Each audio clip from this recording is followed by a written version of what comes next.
Welcome to the studio. Welcome to Hack Shack Studios, everyone. Oh my gosh, starting off with a scratchy throat. Hold on.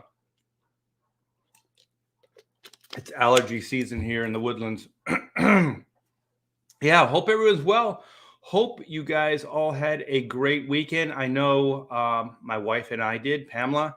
And yeah, I got an interesting story. I think if there's any artists out there or any creative people, inspiration can come from all different places, good, bad, indifferent. And this is one of those stories. Although I can't give you details, I cannot give you details on what the inspiration is because it will be a spoiler for Black and White. But I can tell you what led up to it, and it was pretty epic indeed. Wow. They have these in the woodlands. I call them pollen bombs, but there's pollen, and it literally just falls from the sky. It saturates everything, and it does it for a few weeks. And so there's like green, yellowish green stuff everywhere. I think I've mentioned it before. But over the weekend, my wife and we spent a lot of time outside, and oh my gosh, I'm still feeling the effects of it. So let's catch up. We got some people in the chat. We got Past Master. Thank you so much. God bless you, young man. We got Praetor 7. What's up?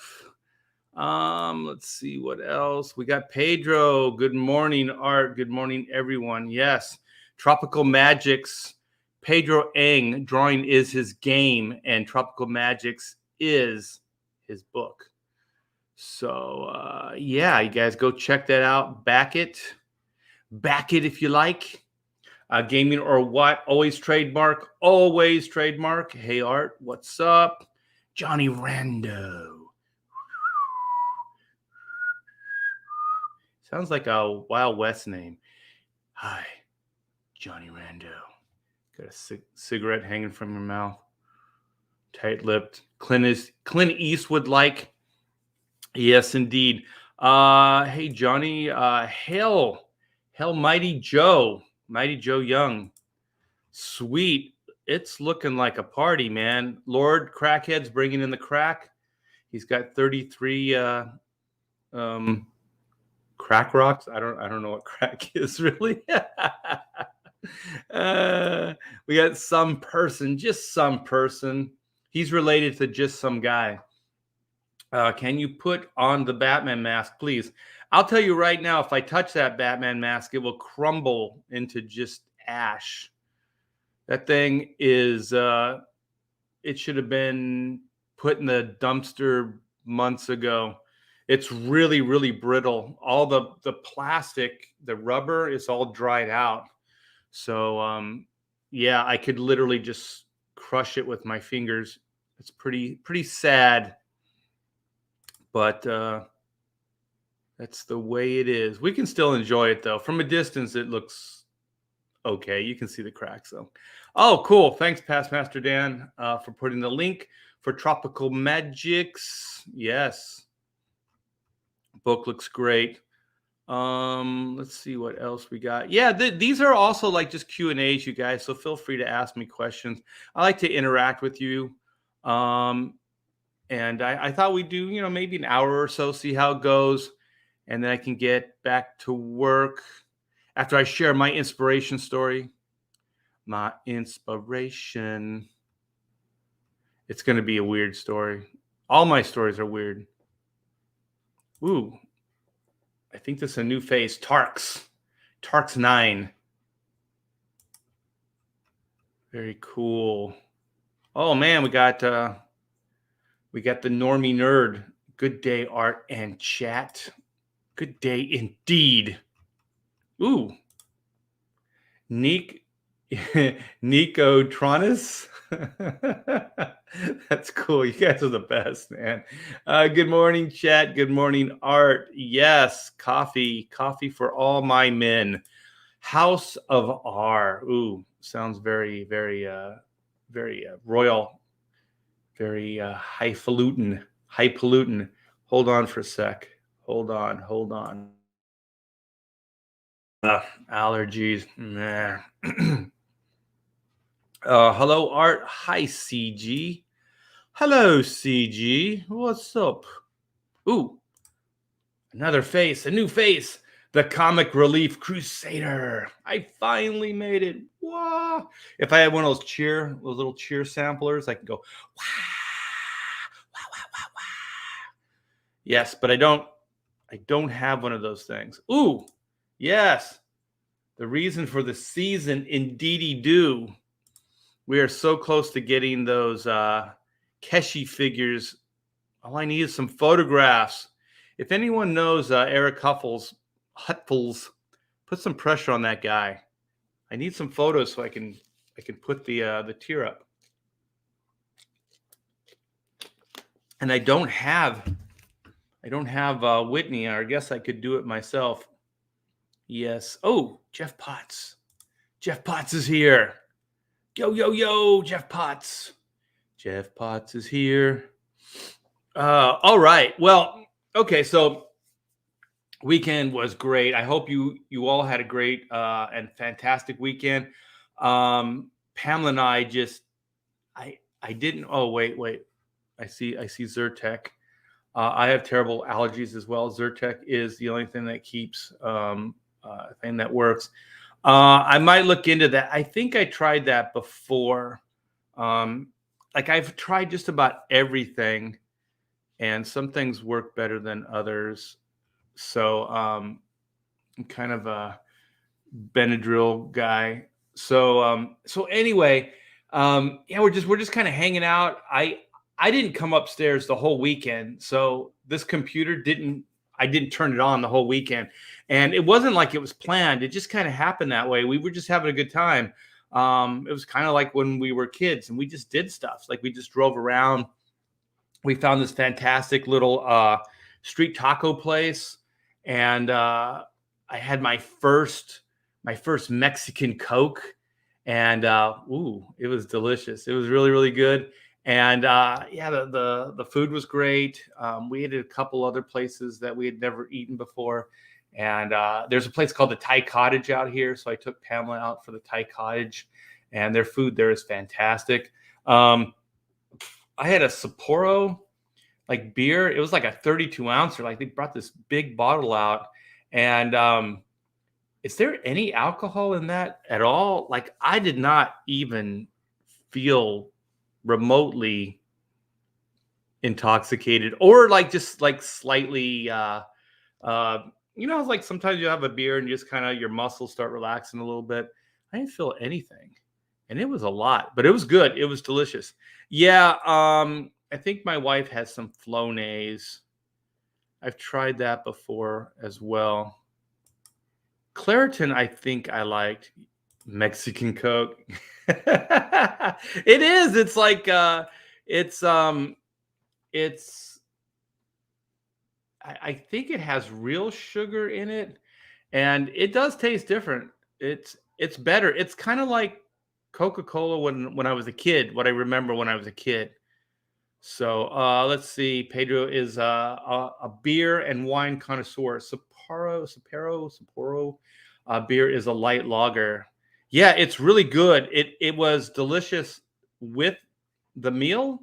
So what did I have? I had it sounds weird, man. It's like, oh well, you just had the teriyaki chicken. Oh my gosh, and steamed vegetables. It was really, really good. And then Pamela had the broccoli beef, and then we just got they have such good what is it, like Thai noodles, and so we got some of those. We got way more food than we could eat, but we didn't care. And then we had we had two dinners. We made two dinners out of it. So we heated it up and ate out by the pool on was it Saturday? Yeah, we went out Friday. God, this whole party, our whole weekend started Friday night. It's like the old days. We were like partying like kids. We started Friday night. I worked Friday, and then we went out Friday night, and then we pretty much just hung out for 2 days after that. It was really good. It was really good. I usually feel stressed, like I have to get back to work. I have to do stuff. but I didn't. I didn't feel bad at all. It was just good to hang out. Strangely enough, with your wife. Isn't that weird? Is that weird? Is that weird? It has real sugar. Yeah, it's mellower. I don't know how to describe it. Like the stuff that you get over the counter here, over the counter. My wife says I crack myself up all the time. I'm trying not to laugh at my own jokes. But it's kind of like chemically tasting. I still like it, but after the Mexican Coke, yeah, you guys should try it. You should try it. And you know what? It wasn't any more expensive than the regular Coke. Although new Coke, shit. It couldn't go away fast enough. What were they thinking? I wonder if the truth will ever come out with new Coke. If they actually thought it was superior, or if psychologically what they were doing is they were going to put out a bunch of subpar beverages and then take the good stuff off the shelf, and then everybody would be clamoring for the original formula to come back. I wonder if that's. I've heard different stories, but I've never heard anything official. Let's see what Past Master says. The way it used to be before corn syrup. Yeah. It does taste different. It is better than American Coke. Strangely enough, it is. Let me see, Jeff Potts. God, you guys have all this insight. A Mexican place I like to frequent has 44-ounce draft beers. Ooh, I usually get Dos Equis Amber. Dos Equis Ambers is really, really good. Usually when I go out to a Mexican restaurant, that's what I get. Dos Equis. Good stuff. Good stuff. It reminds Art of Coke from when he was a kid. Does that mean when it had cocaine in it? Oh my gosh, that would be so good, wouldn't it? I mean, not to be weird, but I kind of liked cocaine in the day. So if it was mixed in with one of my favorite beverages, wow, that's a win-win, right? Hicks villain. What's up? Oh man, one of my favorite, my professional brother Joe M. Suntag. What's up, man? Hell Art T Bear. Indeed, indeed, you do. Hey, we got comics talk with Pops Van Zant. Yes. Ooh, ghostly, scary, spooky. Hello. What is Art talking about? I'm just blathering. I'm doing the blathering thing. The topic, I always try to get some kind of topic with these things, but mostly I just want to hang out with you guys. Is inspiration.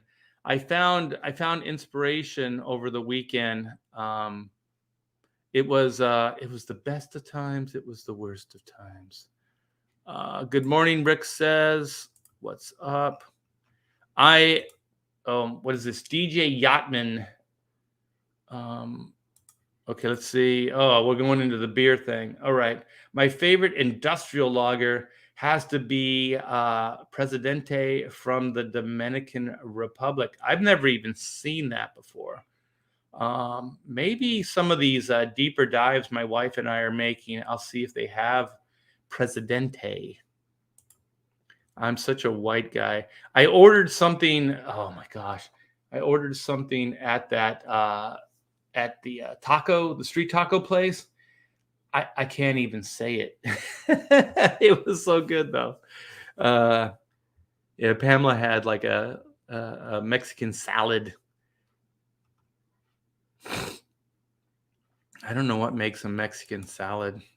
The Coke spoon came about from when the ladies would add a little extra Coke to their drink, a little spoon in a necklace. Yeah, I heard stuff like that. Man, that would really be scary though. If you had over the counter access to cocaine, I think there'd be a lot of people ODing. Especially if you're mixing it with your drinks and stuff. Because people would go, that was a good pick me up. Let me just put a little bit more in there. Let me just put a little bit more in there. I wonder if the powder was the same type that you snort, um, or what. It'd be like adding sugar. It'd be like you could add it to your tea, your coffee. Presidente is Pedro is what he calls his man thing. Wham, wham. Okay. Johnny Rando says Art found his inspiration. Must have seen Morbius. Oh my gosh. I heard that thing tanked.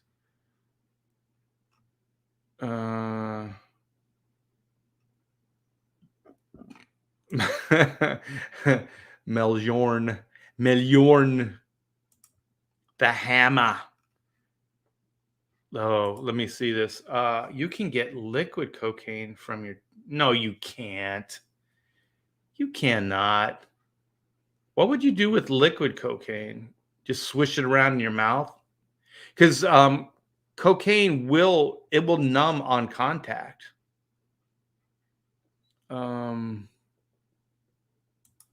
So I guess you could swish it around in your mouth. Is it blue? I don't know. I don't want to know. What are you guys talking about? Is it blue? Did someone say Coke? Oh my gosh, how did we get on this subject? Some person mix a little cocaine to your heroin. I've had heroin type, like I've never had like straight heroin before, and I would never shoot up. I can see how it would be addicting though. But the thing about all those drugs is you do it the first time and it's like, yeah, this is really good. You feel good. And then you try to chase that feeling and you'll never get it. You'll never get it back. I mean, you have to wait a long time, get it out of your system, and then try it again. But most people are pretty addicted by then. Yeah. What is this? It is for people who have allergic to allergies to Novocaine. Huh. People can be allergic to anything. Oh, liquid cocaine is blue. Wait a minute. And oh my gosh, I've seen those old-timey bottles. I've seen those. I thought the bottle was tinted blue though. Truth is called chasing a dragon. Yeah.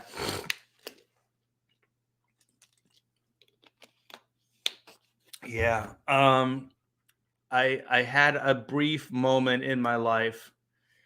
It was about 6-8 months that I kind of got. I wouldn't say I got lost in that stuff, but it was definitely every day was a concern of mine. Let's just say. It would be nice if I had a little pick me up right now. I'm drug free now. All this cocaine talk is making me think of my cousin's business. Ooh, shit. Oh my gosh, I had in the day, I had friends that I guess they weren't really friends. They're still not. Well, one of them still a friend. Yeah, and I've had him. He was a friend forever, and he was one of the smart ones. If you're going to deal drugs, don't do drugs. It's always the business mission statement. Because as soon as you start doing your own product, you're doomed. You're doomed. You're going to be your best client. And the friend I still have, he was mostly, it wasn't hard stuff. It was pot. So if you needed pot in the neighborhood, he could get you pot. And we were all underage, and we had kids. We had this kid that would go to the liquor store. And he would drink with us, but the liquor store would sell him alcohol. Those were the days, man. Those were the days. It was called the Grog Shop. I still remember they had comic books. Man, it's so weird, right? You like go get, a 12 pack of Mickeys or whatever, Big Mouth, and read comic books and smoke pot. I can't say those were the days. Those were definitely wasted days. I have 2 summers of my life that I wish I could get back. That's all we did is I worked and then we partied. And we weren't even like out partying. We just kind of stayed in my friend's mom's house and we just listened to music, read comic books, and did substances. Let me see. DJ Yachtman facts used to flip weed, and coke was always around. Only did it during parties. Good. Yeah, casual user. Oh, cool, man. Do good work. Joe's just really, really good artist. He's working with some fantastic inkers as well. Let me see. All right, this will be the last, and then I'll get into some other stuff. I'll change the topic, although you guys seem to really be into this. A lot of ex-druggies. Never had cocaine, but I prefer opiates. Yeah, I think it's that's because a lot of pain from surgeries. Yeah. I'm similar. Surgeries and disease. I've never had disease. My resting heart rate is over 100. Too though, so the idea of an upper isn't that appealing. Oh my gosh, dude. Yeah, take care of yourself. Definitely take care of yourself. Yeah, I have a real high tolerance to painkillers and alcohol and stuff like that. So that's also why I don't do that stuff, because I think it would be horrible. Don't use your product. The same applies to selling candy. Really? Who sells candy? Like illegal candy? Illegal candy from Mexico, along with the Coke. Man, we went from Coca-Cola to Coke. Speaking of, whippets are great. Are they really? That's a young person's drug. We didn't have whippets in my day. Coffee is good enough, man. There's enough caffeine in coffee. That will start your heart. Is Candy Maker some kind of code? Candy Makers, those guys get fat fast. That is really interesting. Okay, all right. Let's do this. Let's get rid of this tab, and go to this tab. Let's do this. Let's get down to business. So you all can back Black and White. Yeah. So it wouldn't be a show if I didn't promote Black and White Volume 2, Man versus Machine. This book is coming along great, man. I am enjoying every minute I get to draw and write this fantastic story for you guys.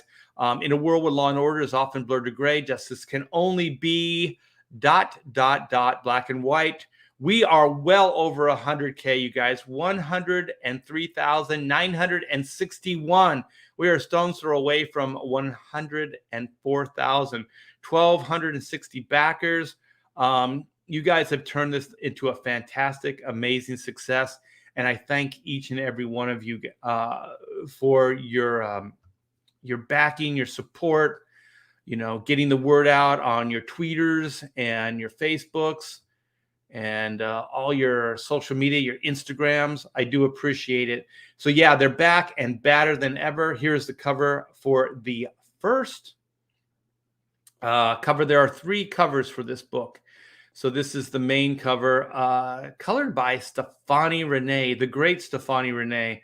Absolutely fantastic. So happy with this. The characters are they're coming to life. I feel like they're real. and anybody who creates knows what I mean by that. Like when you spend time, the characters seem real to you. They seem tangible. They seem like people you know, and sometimes they'll dictate what they do and what they don't do as you're creating story and visuals. So this is a 64-page book written by the fantastic Thunderbuns himself, Joe Fulton, myself, and we are getting colors done by Priya Parai and hopefully letters by Eric Weathers. When he agreed to do this, this was months and months ago. So hopefully he'll still have time in his schedule to work on this. And we have since added 4 pages to this. So there's a 4-page epilogue that we put and added into the mix. It was a stretch goal, you guys. We did it as a stretch goal, and we funded that stretch goal. And so now you got 4 more pages of content. So here is the fantastic. This is Rocafort. This is Kenneth Rocafort's or Rocafort's cover, I should say. I like saying rack or roke or rock, but I think it's Rocafort. Black and white battling robots. Here is this is Joe Bennett, the fantastic Joe Bennett. And we got the High Octane Adventure done by Von Klaus writing and Pedro Eng doing the pencils, inking, and coloring. He is a one size fits all kind of artist, and everything he's doing on this is phenomenal. The penciling, the storytelling, the layouts, the inking, the coloring, just top notch. I am so happy that this happened. The book is just about done. The artwork for the book. So believe it or not, you guys, black and white of the volume 1 second printing is at the printer right now. So this book is being printed up as not as we speak. I think Pamela's going over the digital proofs right now. We got some hard copies sent, but they formatted. We had some formatting problems, so they took care of that digitally. And so right now, actually, when I started the show, she was down there proofing it all. And if that is a go, then we are going to be printing that bad boy up. So we're starting to manufacture the stretch goals, some of the books, like as soon as Pedro's done and we get the high octane book lettered, we'll send that off to the printer as well. There's a lot of stuff to this campaign, you guys. There's a lot of moving pieces. So I think the last couple campaigns, we waited till the very end to get everything done. But Pamela's, you learn as you go. And so now she's getting things done now. So we're going to get manufacturing done. And the Keshi figures too, once I get that picture, we'll put that up. And I'm going to get Eric just start manufacturing those things so we don't have to wait. I'm going to ask for some of the T-shirts to be made too. I'm going to ask Shay, the Red Valkyrie, if she can put some of the shirts together for us. And D Geek Art for the Inco tees as well.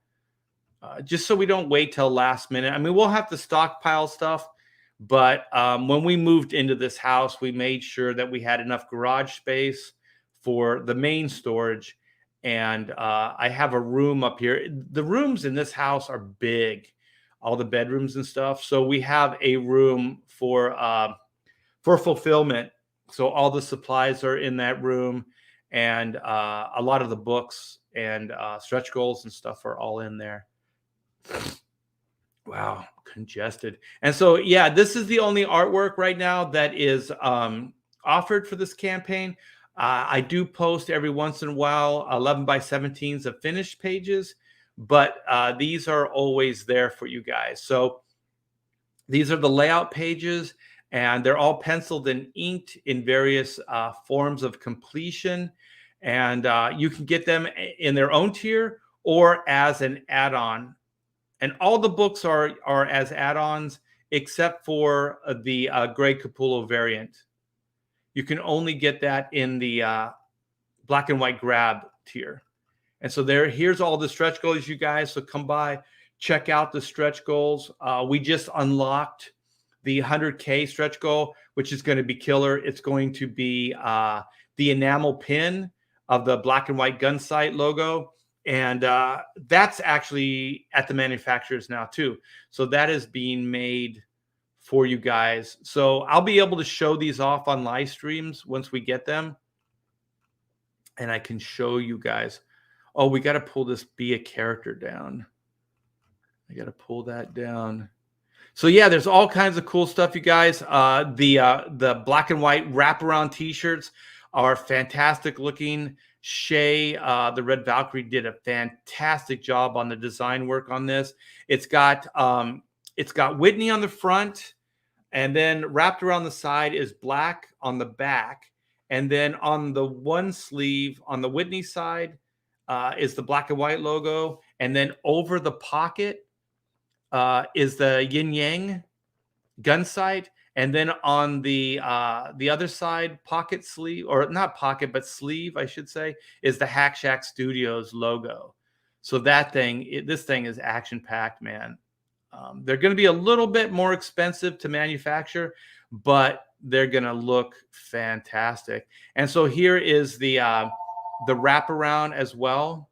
So we have the larger sizes, and then we have the regular sizes, small and regular. And then we have the Inco tee here. So that's good ink. Yeah, like I said, you guys, you have turned this into a colossal success, and I thank you for all the support. You guys are fan-freaking-tastic. Oh man, we got the Ink Slayer. We got Sim. What's up, man? What is up? That's the first name I saw. Let me see. An Inco decoder ring would be very retro. Oh my gosh, I went to we went all over the place, you guys. My wife and I over the weekend, and there were these plastic screws. I should have just bought one, and it's like just a screw. It was about this big, and it was black plastic. And I was thinking I could paint that gold, and it could be like the golden screw. And when I do my next Chrono Mechanics campaign, it could be an awards. We can give awards away, like the Golden Screw Award or something. I think it'll be fun. Let's see. Can't wait for this book. Thanks, Johnny. Working on it every day. I didn't work on it this weekend, though.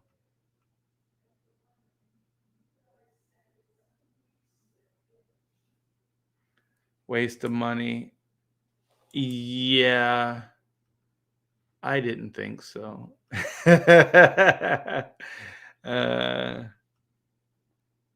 But I'm definitely one of those guys. It's strange because I think there are some addictive personalities in my family, and I guess they said like it could be hereditary. And but I've always been pretty driven, and there's always been things I wanted to do. So I know that drugs can get in the way. So I think the real reason I never really got too caught up in it, because I had a lot of friends that got really messed up, even my sister on some level. So I think there was always, like, if I was wasted, I couldn't do what I wanted to do. So I kind of just stayed away, or I didn't get as crazy as I guess I could have. So I guess I was very practical. Where's the Del Keown cover tier? Not this campaign.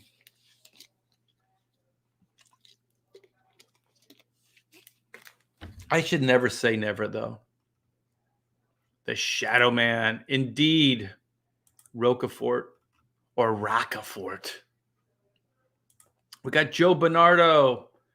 It's so cool that you and Pamela work together on your passion.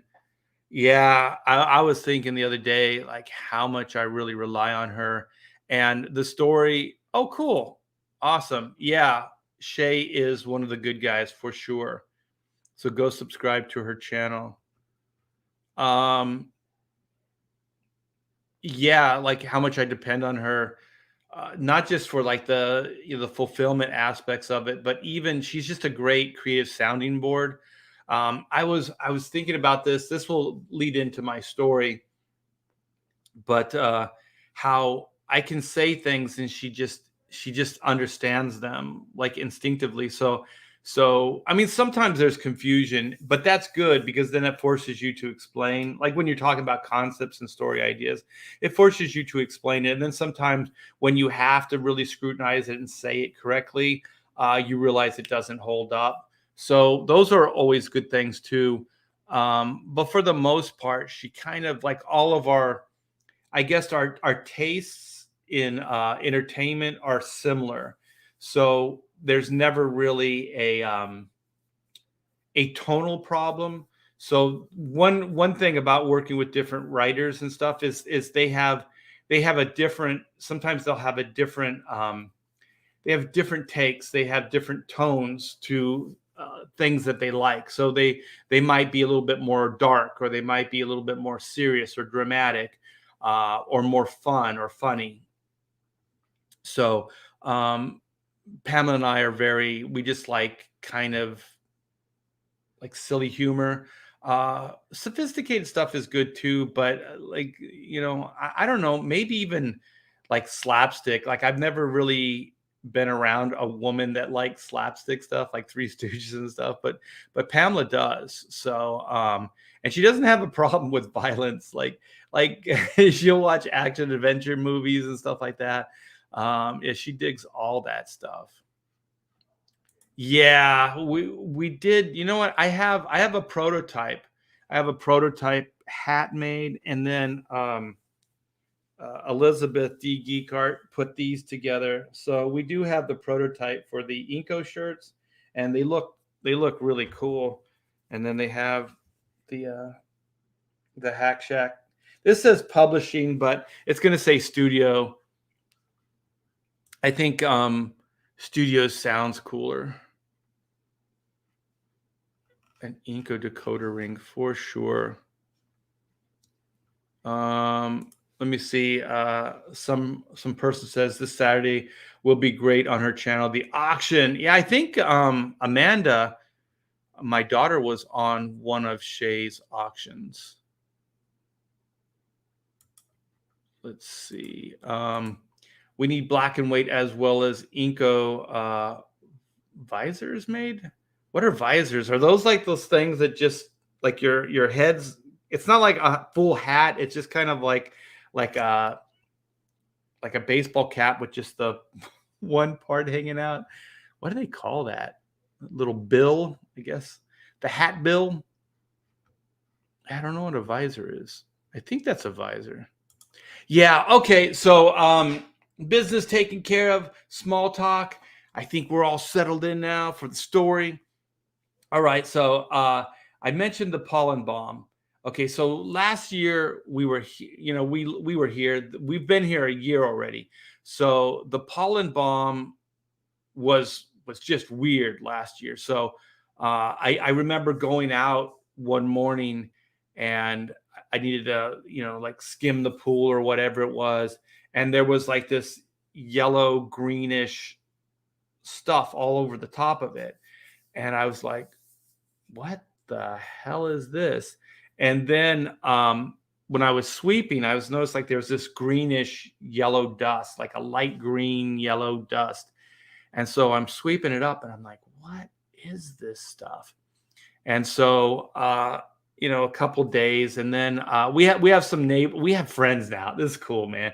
We met a lot of cool people here in the Woodlands, and actually, there's some comic book artists that have moved in the area, and I'm going to start hanging out with them.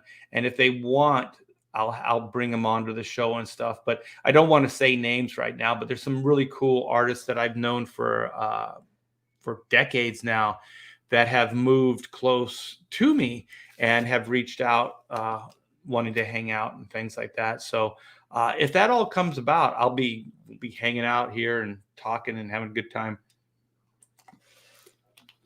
So yeah, we're talking to the neighbors, and were mentioning the stuff, and they're like, yeah, well, that's pollen, and it just kind of just falls from the sky and gets on everything. And then they said, well, it's really good for the plants and stuff. And I like to, plant and take care of the yard. I'm kind of, that keeps me sane now, going out and just spending time in the yard. So, excuse me, this weekend was just an outdoor weekend. My wife and I don't think we stayed indoors. Last night, we stayed out all night. We have a fire pit and things like that. We have like these torches, these tiki torches and stuff.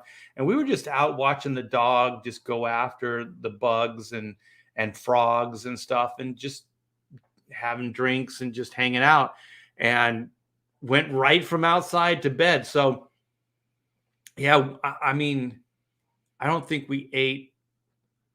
Well, we ate breakfast indoors. That's all. Like, we'd have breakfast, and then after that, we were outside all day for 2 days in a row. And so, anyway, it was Saturday night. Okay, so Saturday night, I could already feel like I was playing with the dog, and the dog likes to jump on me and stuff. So he's 55 pounds, and he's on my chest, and I've noticed I was having a real hard time breathing, right? And so I have allergies, but they're pretty mild, except when they're not mild. I don't know if there's anybody like that. Like, I'll have, like, I don't know, I don't think I'm asthmatic or anything, but I can have like attacks, like really bad, like breathing attacks where it's hard to breathe. And so I had them in California, but not that bad. Like, in California, we lived in a hilly area. So in springtime and stuff, it would be a little bit of a problem, but it's nothing like here. And so, we're hanging out, and I'm playing with the dog, and then I kind of start coughing, and it's like, well, it's kind of mild. So I realized, though, that, like, once you've had these a couple times,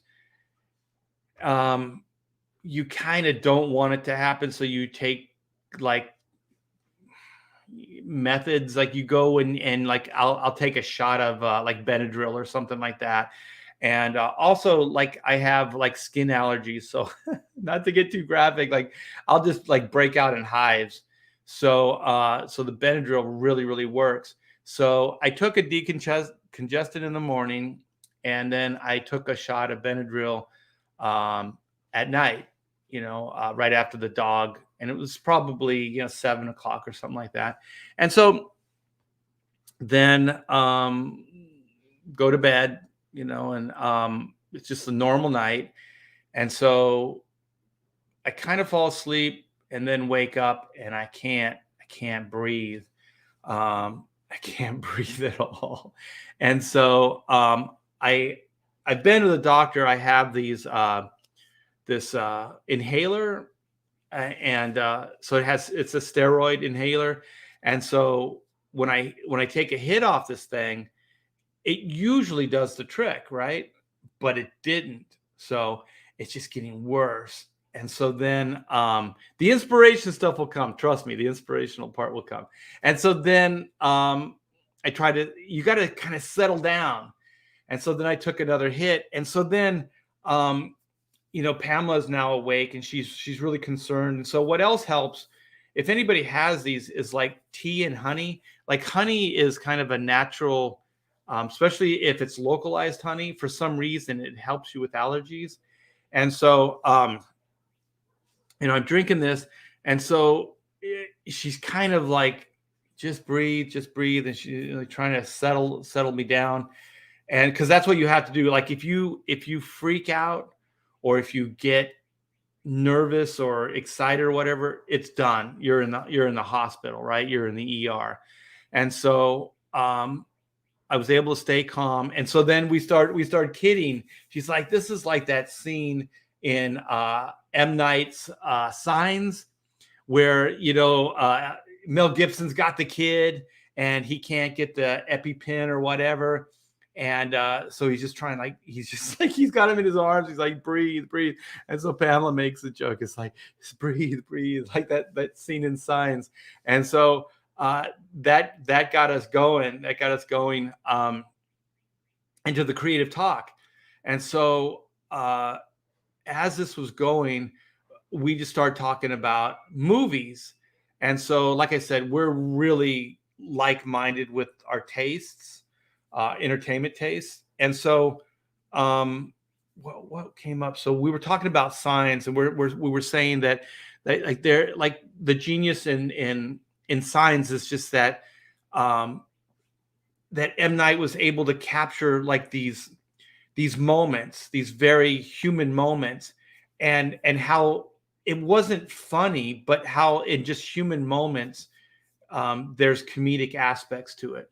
So there's a scene in Signs where the one kid is like, he's like, these are aliens, right? And so as an adult, the funny part is that everybody just like discounts it, right? But his younger sister's kind of like, yeah, aliens, whatever. And so then, the Mel Gibson's brother starts kind of like, yeah, aliens.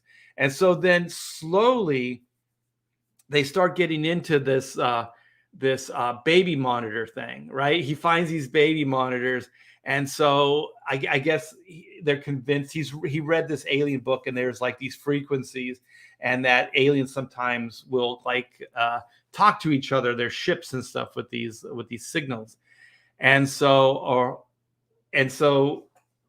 they pull up to the house. They just try to have a normal day out in the town and eat and have a good time. And so they get back, and so then they're saying the baby monitor is just a waste of time and it's just static. And then the kid's like, no, listen. And so you hear these strange sounds, and so before you know it, everybody is like, oh shit, that's something. And so then they kind of climb on the car because they're convinced like the higher they're up, the better the signal will be. And so the kid's on top of the car, and you hear all the weird sounds and stuff. And so then you're like, oh, this is hilarious. This is absolutely hilarious. And then there's the scene where they have the aluminum foil on their head so the aliens can't read their thoughts. And there's just all kinds of fun. And then, it's juxtaposed to this minister that has lost his faith because of the loss of his wife in the most horrible way, right? And so the Mel Gibson character, he's having a hard time just moving forward every day, right? And so he's got a fantastic family. His brothers come to live with him to help out. And so you realize that juxtaposed with this other stuff is just it's just creative perfection. Like just that darkness, like there's that dark, like Mel Gibson's character is really dark, but then there's like this humor that offsets it, and it's fantastic. And there's this really dark scene where it's almost like this biblical Last Supper scene, right? They board up the house. Mel Gibson, it's interesting too, because his character is unlike any character that he's played before, and unlike any kind of Hollywood characters, because usually these guys like will get a gun and they'll arm themselves and they'll go out and they'll fight these things, right? Or whatever. But this guy's not like that, and neither is his younger brother. Like they're just not physical people. His brother's a little bit more physical, but only where it relates to. No, I guess he was kind of a brawler too. Yeah, so his brother is a physical character, but he's not. Mel Gibson's not. And so his brother really looks up to him for like leadership or just for everything. His older brother's everything. So his younger brother's like doesn't know what to do either, because the strength of the family has always been the Mel Gibson character. So they're having the Last Supper, and oh my gosh, when my wife and I were talking, where he's like, they're all like, what do you want? It's like mashed potatoes and whatever. I want, spaghetti. I want whatever, I want a juicy steak, right? So they all have like whatever they want. And so they're all sitting there, but none of them are really enjoying the meal, because they all know, like no one ever says we're going to die or tonight or anything like that, but it's definitely understood, right?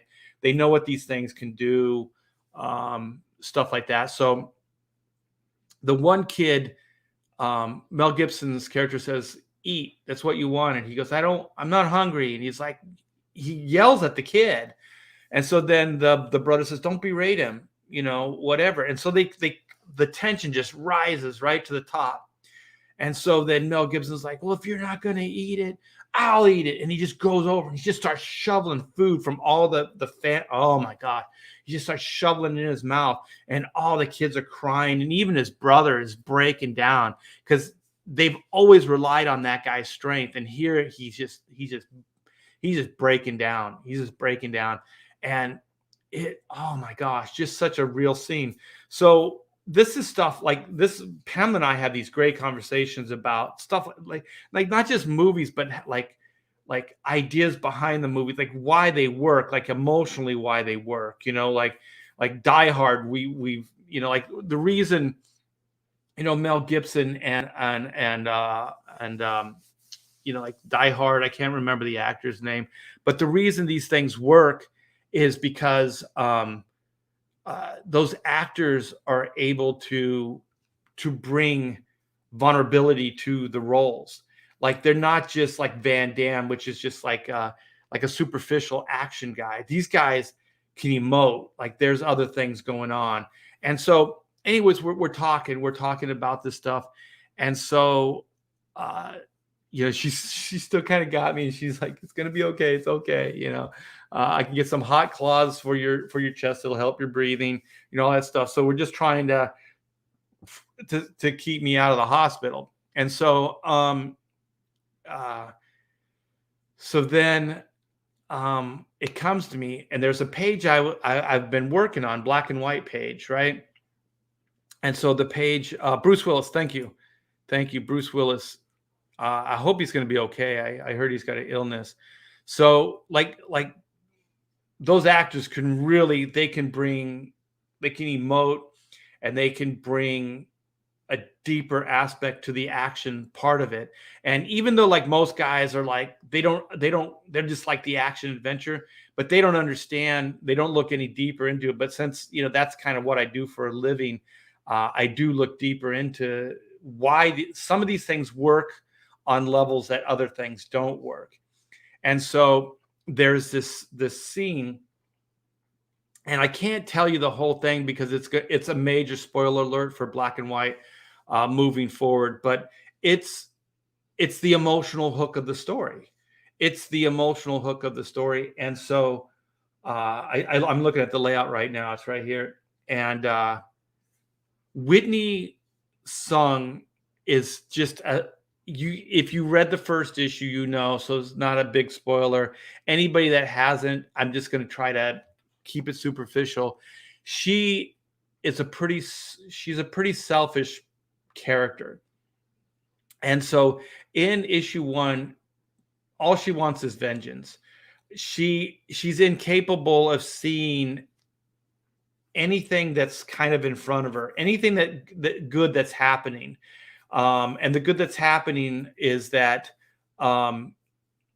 she's got this guy that really cares about her, and that this guy is willing to fight for her and to train her and steer her in the right direction. So instead of vengeance, it can be justice, because Reed Blackett is an ex-MI10 British spy. And so that's with everything it entails, like, assassination, destabilizing governments, like all kinds of just bad stuff. And so this guy actually just lost his taste for it, just completely lost his taste for it. And so he's actually, in a way, he's grown a conscience, and completely lost his taste for it. He's bottomed out. And so he meets this girl, and he realizes that this is kind of like, oh my gosh, I almost spoiled it. I'm just going to say it. She's kind of like his savior. Like she's like a new reason.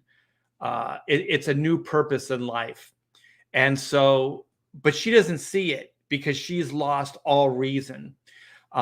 Even though he's training her so that she can go and they can bring this person from her past that has wronged her and her family to justice, Reed, in a naive way, is thinking that she's on board with him.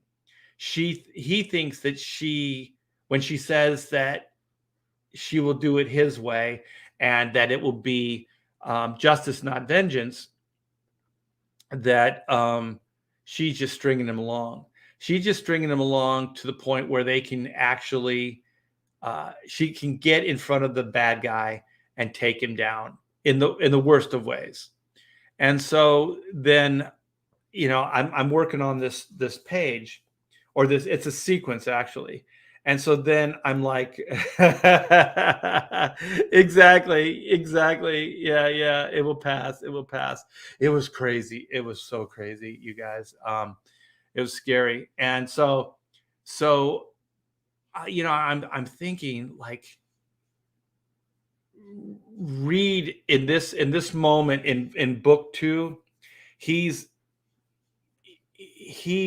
wants what he wants, and he was hoping beyond hope, but at this point he realizes that this isn't the person he thought she was. Like, he's come to the point where she's a major liability. She's self-destructive. She's not just self-destructive, but she's more than willing to have collateral damage along the way. She just doesn't care about anything other than taking this guy down. And so at this point in the story, it doesn't look good for these two moving forward. I'm trying not to give you guys details.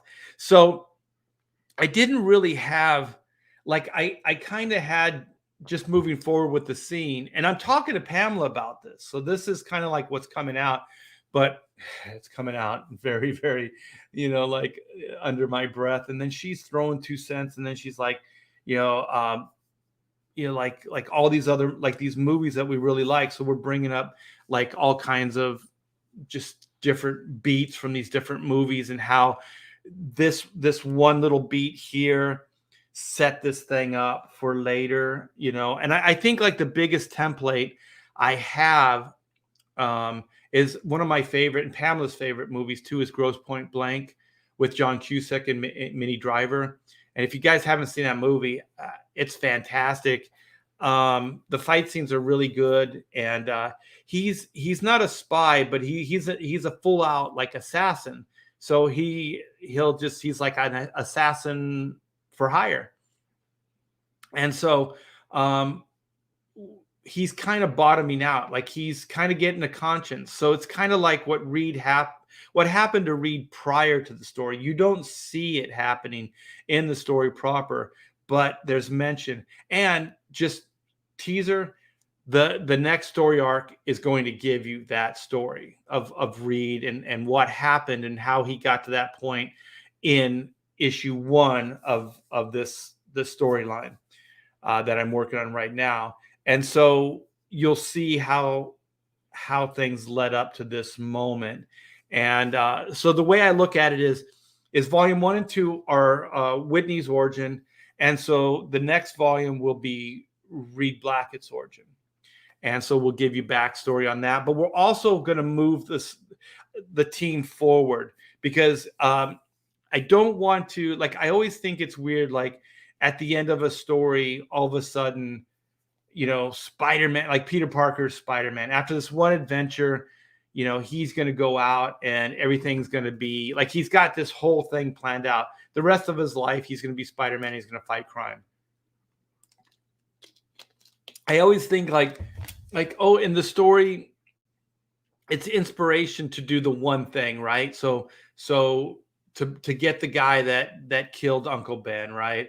Or for like Bruce Wayne to find the murderers of his parents, but that's a one-off, right? How do you motivate somebody after that? Like, how do you keep going? And so there's various ways you can do that. But for me, like with Black and White, at the end of this story, you're not really sure if they're going to keep going as Black and White. So then the next storyline will be if and how they keep going as these Black and White, vigilante characters. So Anyway, um, back to, just breathe. And and so I'm I'm like, as Pam was talking about these other things, she's just like, she's doing most of the talking, by the way, because I can't. And so she's saying these things like, well, what about this, that, and the other thing, and these different movie beats and story ideas. And so then I went, oh my gosh, I have the emotional beat for the end. I have the lines, like the dialogue, I have everything. And so I told them to her, and then she was like, yeah, that'll work. That will work. And I think it's going to be fantastic. So I don't think we would have got to that place um, if it wasn't for that moment. So sometimes, like, inspiration can come, like, you could be talking to somebody, or something bad could happen, or something good could happen, or just something can trigger a memory or a thought. And when this came, I was just like, I was almost thankful that this moment happened, right?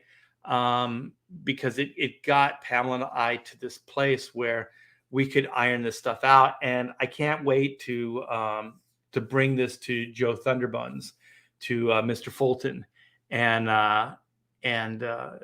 just see what he has to say about it. Because what it does is, like I kind of like, there's action.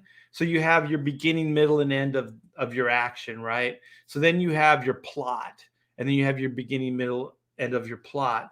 But also, like, I like character arcs. So beginning, middle, and end of your character arc, and then your emotional part. So your beginning, middle, and end of your emotional part. And I think the emotional part is one of the most important, but I think it gets overlooked a lot. And I think if it's not well done, it can seem like too much like melodrama, and it oh my gosh, it it can kind of derail your action adventure. So you have to be real careful with it. But there's a lot of great examples out there. And that's what was kind of coming out in the conversation with Pamela and I, is like all these great examples of how to do what we're talking about doing. And trust me, you guys, it's going to have a great payoff. So always too, like what I like about stories that are done right is where everything organically unfolds. Like, there's things that are set up early on in the story, and then over time they kind of pay off.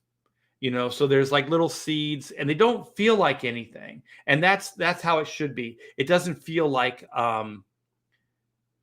this is going to go anywhere, but it's still entertaining. It's an aside, and then things kind of start paying off. It's like, since I'm talking about signs, it's like they set up that you know the brother, God, what is his name, Joaquin Phoenix, is that his name? And that he played baseball, and that he was really good at hitting the long ball, but he just could lash out. He was just like really strong and could smack the shit out of a baseball. And so there's an interesting scene where he's talking to the like the army recruits, or recruition, what is it called, recruit center. And so the guy's like, I know you're whatever. And man, I saw a game that you played, and you hit that ball so far and so hard. It was amazing. And so then he's kind of like feeling prideful. He's like, yeah, thanks. And so he said, don't you have like the record for home runs? And then he's like, yeah. And then some guy, some punk, that you get the idea, like there's like some kind of like history, because it's a small town, and that this guy had like they've had run-ins in the past. And this young guy just says, he also has the strikeout record. And then he says, why did you always swing? You always swung. whether the pitch was good or not. He goes, it always felt right to just swing. It always just felt right.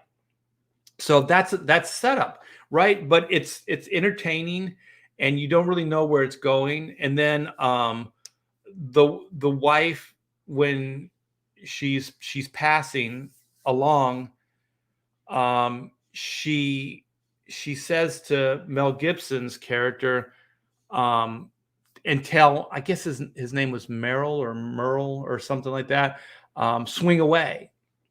So then like all these things, and then there's a baseball bat that's in like a cabinet, like a glass display case, and it's always there in the house, and you see it, right? But these are setups, right? And so then when Mel Gibson remembers like what his wife said to him, he's starting to connect like the signs. He's starting to connect all these pieces. It was a prophecy. His wife prophesied what would happen, and that kind of like this spiritual, or this kind of what is it called? Almost biblical thing is unfolding. And so then he just says to his brother, like, swing away. And his brother at first is like, what? But it just connects with him, because it's like there's this connection. There's this thing happening. He goes and he breaks the bat out, and he hits the freaking alien before he can kill the son. And so and then you realize that the asthma, his airways were closed. So there's this poisonous gas that can kill people that the alien uses. And spoiler, I figure all you guys have seen this movie already. And so it doesn't kill the kid because the asthma. So even the asthma is like a sign. It's a blessing. So there's all these things that are happening in the movie that connect at the end. But these are just like little nuggets of setup that ultimately pay off. And so when they pay off, it feels organic. Like M. Night did a great job in Signs. Like Signs is one of those movies I can't watch a lot, because like emotional, like the emotion that you have to give to this movie is crazy, right? So you have your Bruce Willis character. And so there's all these things that are kind of happening that are awkward and odd with the character when you see him, but you don't piece it together. And so then, once again, a spoiler alert, when you realize that he's dead, he's a ghost, he's a spirit, that you realize that all these little moments were like, they led up to that moment. So when that payoff happens, when you go, oh shit, he's a ghost, it feels organic. It doesn't feel like left field. Like a lot of movies have tried to do these things and they fail because the setup isn't proper. Like the setup isn't there. Like I like The Critical Drinker. The Critical Drinker it's a great show. It's a great shtick he does with the drinking. But his take on all these movies is fantastic. And so he talks about like new movies, they don't really set things up properly. So it's just kind of like, boom, here it is. This character can do this. Boom, this character can do that. And there's all these things. So then everything that happens doesn't feel authentic. It doesn't feel real. It just feels like it's shoehorned. Like all of a sudden this character can do these things or this thing. And it's just bad storytelling. And so what I try to do is to try to set these things up properly. So when they pay off, they feel right. You know what I mean? Because there's nothing better than watching a movie and then having like this great payoff. And then you're just like, oh my gosh, this works. This works so well. And then if you watch the movie, you dissect the movie, you tear it apart, and then you realize why it works. And it's all these little things that set it up. And these setups are like things you never saw coming. And then, my wife and I were talking about Signs as well. And that Bruce Willis, it's just perfect, right? Like he's a psychiatrist, or psychologist or whatever. And so he his goal in life is to help people, like traumatized people that have seen things. And like at the beginning of the movie, that guy that he's helping, he's out of his mind. Like these are extreme cases that he handles. It's not just like little, like, I don't know, you can't get to sleep at night, or like little childhood traumas. Like he's handling like big cases, like psychopaths, like just crazy people that will hurt themselves, hurt other people, things like that. So when, like, the cool thing is like that you realize inadvertently that because of his training, like he's not a cop, he's not an ex-military guy, he's not that, but he's a psychiatrist or psychologist. So he understands how to help people mentally. So when he's there, he's actually helping this kid. And holy shit, if you want to think about like that poor kid and the trauma, I know it's kind of a parody, it's a joke, like I See Dead People. Holy shit. Could you just imagine if this was real, right? And there's one scene that strikes, it hits home, right? That it's not all just, oh, well, this is just this dead kid that's just walking around and looks normal, right?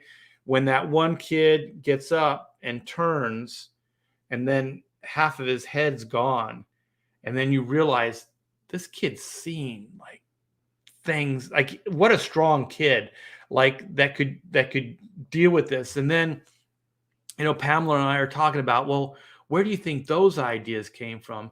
And then I started thinking about, well, The Exorcist. Like the genius of The Exorcist is like that this horrific thing was brought into this loving household, right? They showed that the daughter and the mother had this great relationship. And then this horrific thing enters their home. And so then you see this woman go into all these different places to try to figure out how to help her kid, and they can't, right? So then I have a feeling that M. Night saw that movie and then was like, well, what if you could help the kid, versus like external, like what if you could really help this kid, like that kid, in a deeper way? Like what if what if it wasn't like a human being? What if it was like more spiritual? What if it was a ghost? You know what I mean? So then the whole thing is like, instead of the power of Christ compels you, and there's like these priests, like it's a shrink. And so the shrink isn't helping exorcise the demons, it's helping the kid learn to deal with what's happening. And so, because you get the idea that it's never going to change, like that kid is always going to see dead people. So if the kid is going to have any kind of life, he's going to have to learn to deal with it. And so then you get the idea that Bruce Willis is that guy that's going to help him. And it's actually pretty genius in the sense of just like setting things up and paying them off, and the symmetry of storytelling, and just, it's fantastic. Like M. Night is kind of a parody of himself now, because you can only do like those kind of ideas for so long, and then people kind of can see the plot lines, and they can see where things are going to, the twist, so it's not like everybody, like it's always the superficial, like, oh, it's the twist. There is so much more going on in those stories than you realize. And then once you kind of break things down, you realize that it's just fantastic storytelling. And then my third favorite, like I think Signs is my favorite, then and Pamela too, then Sixth Sense, and then Unbreakable. And Unbreakable, there's some problems I have with Unbreakable, and it's mostly because of the comic book thing. But I like that the way he sells Unbreakable is that for some reason people can believe that somebody would have brittle bones and could be like Mr. Glass, right? Like his bones would break very, very easy. He's very fragile, right? So we can kind of suspend disbelief with that. And obviously this is really, really like exaggerated case of it, right? And so then, like, you could kind of suspend disbelief and go, well, if there's a guy that's breakable, then there why couldn't there be a guy that's unbreakable, right? The yin, the yang. You have the two opposites. So, like, yes, foreshadowing. Thank you. So then, just based on that, setting it up that way, why couldn't you? And then the way they reveal the Bruce Willis character, um, that he's just kind of this character, this guy that's numb to the world, right? He's just kind of there's no real joy in it, and it's kind of like The Incredibles, where he's not quite hitting his full potential. Like, he doesn't understand, and he's not really conscious of things. Like, he's not one of those guys that's a deep thinker, or he internalizes everything. He doesn't. So he doesn't really realize that there's these things that have been happening in his life that have shown that he's got this great potential. And so the villain actually shows the hero that he's got these powers. And so then the villain, since he's read comic books, and this is where it works too. He's crazy, like Mr. Glass is crazy. Like, if you had to live with that and you were brittle, and then the only thing you could really do when you're young is read comic books, and you liked them, then you would kind of start fantasizing that this could be a reality, right? Like, if there's this breakable person, there would be this unbreakable person. And that the villain, if the hero's only as good as his villain, the villain on the flip side is only as good as his hero, right? Like it does work both ways. So then this guy is looking for purpose, the bad guy. And so he's doing all of these bad things in search for the hero. And so he thinks, like, maybe if he does these things, that a hero will emerge. So that's the real leap of logic right there, that this happens at all. I mean, out of the billions and billions of people in the world, but it does. And so he realizes that Bruce Willis is the guy. And so then he's going to teach him how to be the hero so that he can be the villain, so he can fully be a realized villain. And I think it's kind of strange that he sees himself as a villain. So there are some aspects to the story that I think are weird. But the comic book logic that he uses, it kind of covers all of it. But I think that that's probably one of the weaker out of the three that I really like. All the other ones, like I saw you guys mentioned, was it Lady of the Water or something like that? Where was it? Yeah, there's some real.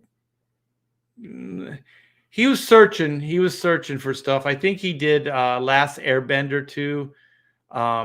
Horrible, because my daughter and I used to watch that Avatar cartoon, and very, very epic, storyline, and all those characters really worked.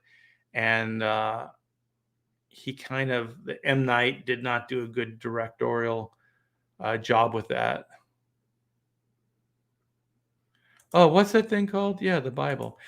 Sometimes I hesitate because I don't want to step on people's beliefs and stuff like that. So I always look for other words. Like supernatural is the word I was actually looking for, because supernatural can be like the Bible is supernatural, but sometimes when you say actually the Bible, people are just like, click, I'm done.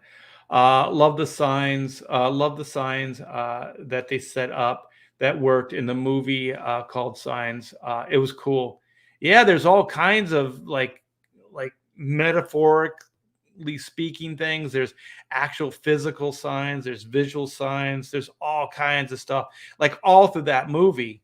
Like even the book that the kid picks up, the kid's book on aliens, and alien invasions, is cool. There's even stuff like the house that's being destroyed kind of looks like their house.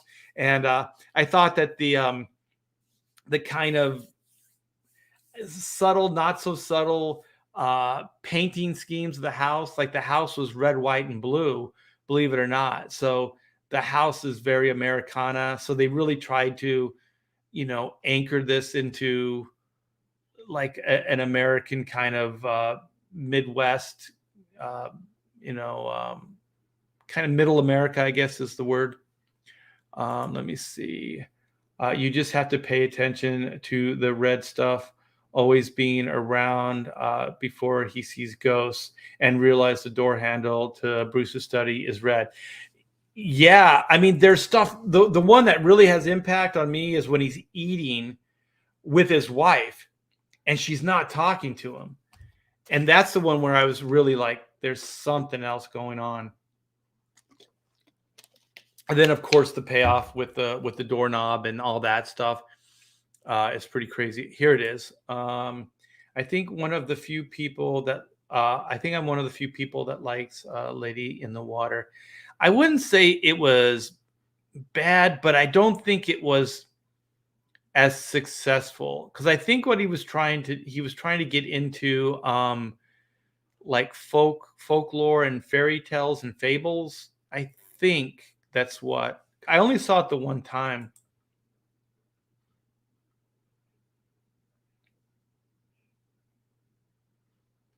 Yeah, there's just so much, and I like movies that you can watch several times, and there's a little bit more there. Yeah, I mean, early on, Marvel understood, and they were trying to tell good stories. I think later they just got formulaic and just relied on the formula. At some point, if they're going to keep the Marvel universe moving forward, they're going to have to reinvent the formula. They're just going to have to because even the normies are going to get tired of it. Admiral Wackass says the patient who killed Willis's character was the version of the a ghost site kid. He failed a redemption story too. Yeah, yeah. Um, so that was going on as well. It's just a really good movie, and just like there is kind of this happy. I guess for the kid, at the end where there's the traffic jam, and then the kid sees the bicycle messenger, and he understands on a deeper level. And I forget what the actual resolution was, but you get the idea that the mom, either the kid understands or that the mom kind of starts understanding as well. But you get the idea that it's going to be better for the kid and the mom. Signs is a different movie. Sixth Sense is what you're referring to. Yeah, yeah, I'm going back and forth. Yeah, I'm kind of bringing them all together as M. Night movies. Yeah. The kid, yeah, there was back and forth. Yeah, because the kid could see dead people. So he saw dead people. He saw Bruce Willis, which is the ultimate payoff. Sometimes I don't say the big obvious things. We dipped into talk about Sixth Sense now. Yes, we're all over the place, man. Um, yeah, people can see the plot holes. I'm kind of going back into the conversation just to see what you guys were saying. I was on a roll and didn't really want to uh, interrupt it. M. Night's superhero, a set of movies, is really good. Unbreakable. I never saw Shattered. I heard that was kind of good, although like that guy climbing around. What was it? I forget. He was some kind of animal. I thought that was a little hokey. I forgot about that. Maybe I should check that out. I'm always looking for entertainment. Shattered, because that ties into Unbreakable somehow, right? I think so. M. Night's superhero set of movies, Unbreakable and Glass. There was another movie too? So Shattered Glass. Hope everybody's doing well today. Yes. Hey, T-Bear. What's up, Skits Comics?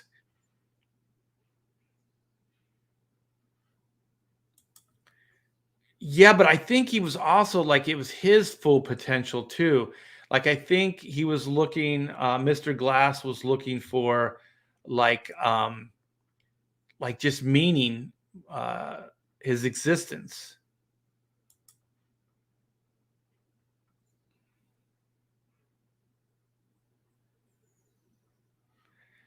Yeah, I heard like M.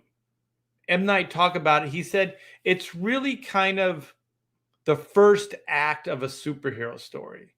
So it's kind of the superhero story before he really becomes the full blown hero, with the super suit and all that other stuff.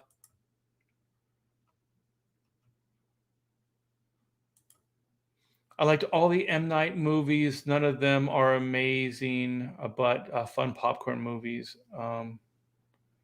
I think the first three M. Night movies are amazing. I think all that praise that Hollywood bestowed upon that guy uh, was worthy of it. I think he kind of became a parody of himself after a while, and that's a shame, because you kind of pigeonhole yourself in a certain type of movie, and so you want to give people what they want, but at the same time you realize that how do you reproduce this stuff time and time again, without people seeing through things, plots and stuff. But why would aliens who were so damaged by water come to a planet? That's the biggest. That's always the plot problem I had with it. Because all they would need is like usually when you go to different planets or even undersea or whatever, you wear a suit of some sort that protects you from the elements. So it seems like all those things would need is some kind of rain jackets. It is a big development issue in the movie. I do agree, and it's always been my biggest problem, because the thing is, everything's so well thought out. That's such an easy fix, right? It's such an easy fix. All they had to do is have them in suits, right?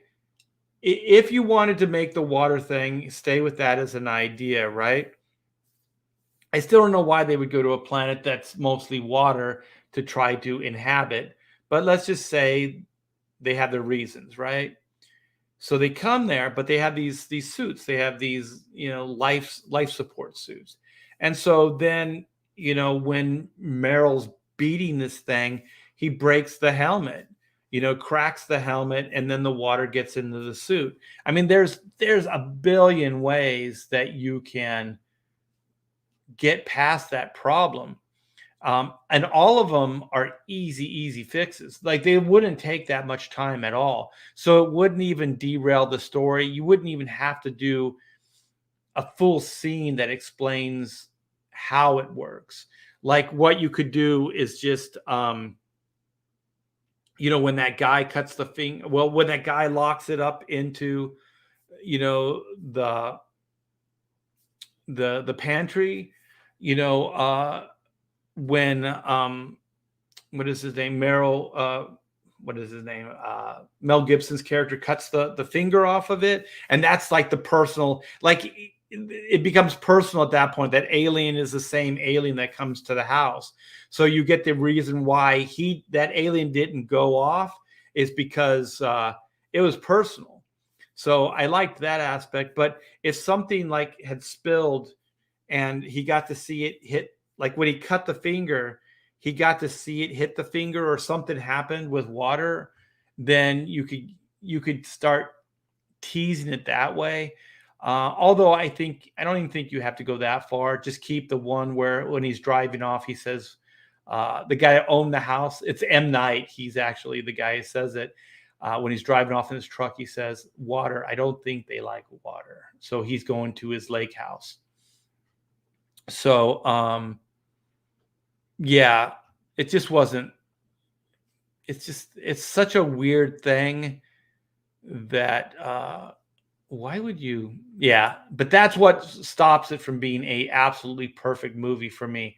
The Happening was probably M. Night's. Oh my gosh, that movie is so bad.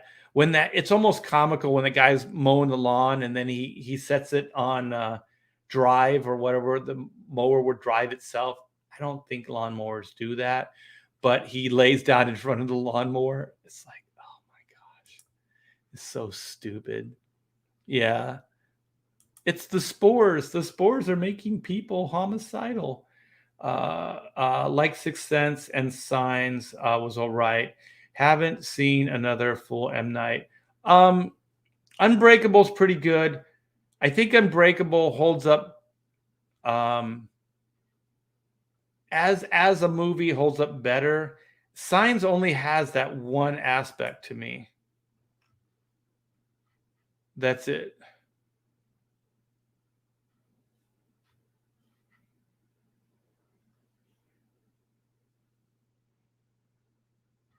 Oh, okay. All right. Let me see. Willis's character shows up at the end of Shattered. Okay. Yeah, I heard there was kind of like some serialized stuff going on with those movies. Wait a minute. Split was better than Unbreakable, but not much. Do you have to see Unbreakable to get Split?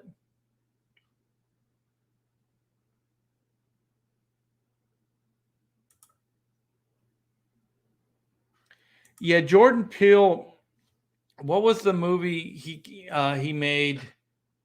Um, the horror movie. It was kind of like it was kind of Twilight Zone ish, where oh my gosh, what was the twist?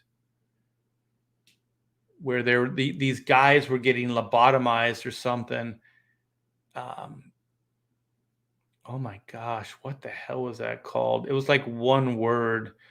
But it was entertaining, but it was kind of like it was the acting, like with the M. Night stuff is just like he gets good actors, he plays them against type, and gets good character beats. Let me see. Okay, this is Michael says the kid. I think this is uh oh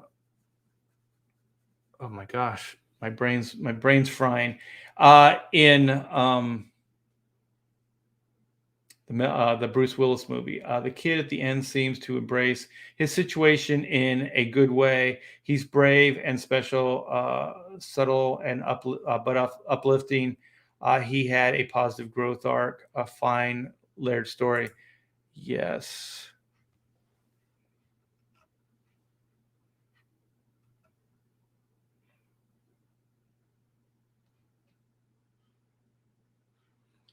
Yeah, kind of. Yeah, because War of the Worlds, I never was it always a radio show or was it a book? Was it an adapted book?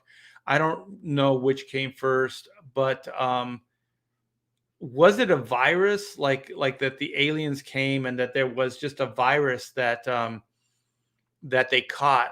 And I don't know if that's just because I don't remember the original, and I never listened to the radio show.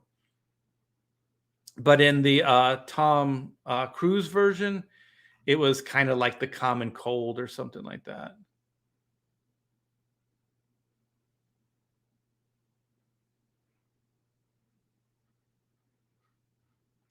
Oh, okay. So there's something else that used those ideas before.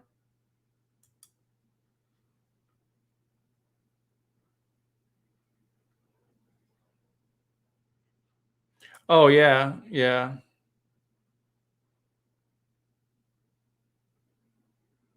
But the holy water, like he was a minister, he wasn't a priest in signs.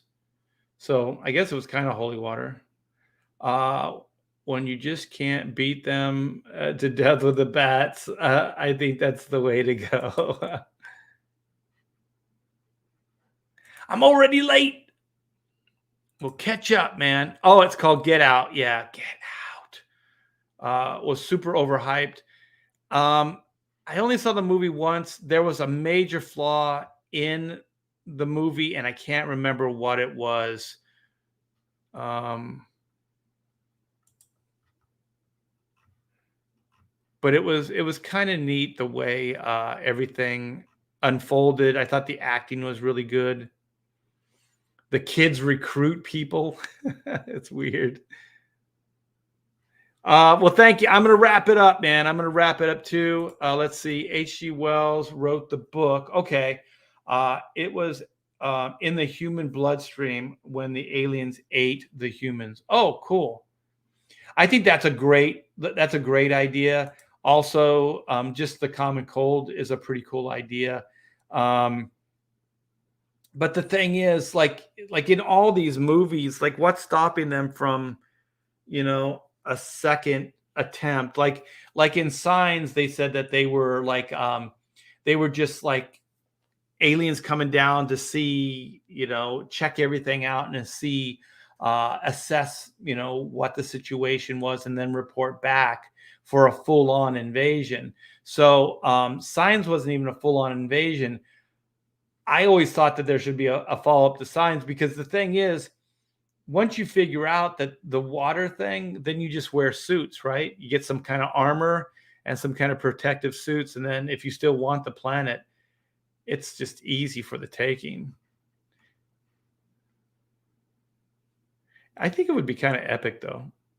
There would be a battle, but it would be. I'm kind of tired of all those like alien big epic battles. Anyways, they've been done to death, and they've been done very very well in the past. So we don't need any more of those. Not for a while. Like ID4 was probably one of the best in a long time. I think the first one. I think they tried to make another one. It was pretty bad. Um, all right. Well, I think I'm all caught up, you guys. So thanks for bearing with me. Inspiration can come from anywhere. I'm doing better now. I still feel like I have, somebody on my chest, but uh, it was weird. It was a great weekend, but at night it was pretty tough. But like I said, inspiration could come anywhere, and I can't wait for you guys to read Black and White and to we can do a callback to this conversation, and you guys go, well, it worked, man. I hope you say it worked. I hope you don't just go, oh man, that was inspiring. That was what you brought to the table. uh, okay. Joe's answering the question. To Unbreakable leads to Split, and Bruce Willis's character shows up at the end of Split. Split leads into Glass, with all three characters in the movie: Mr. Glass, The Split, and Unbreakable. Oh, okay. I didn't know there were three. I thought there were two. I didn't know there were three. That's cool. All right, Sheldon, you will have the parting shot later. Thanks, guys. Take care, you guys. Be good to each other, and I'll see you tonight, if there is indeed a King show on Ethan Van Sciver's channel. And it's always a good time hanging out with those guys. So take care.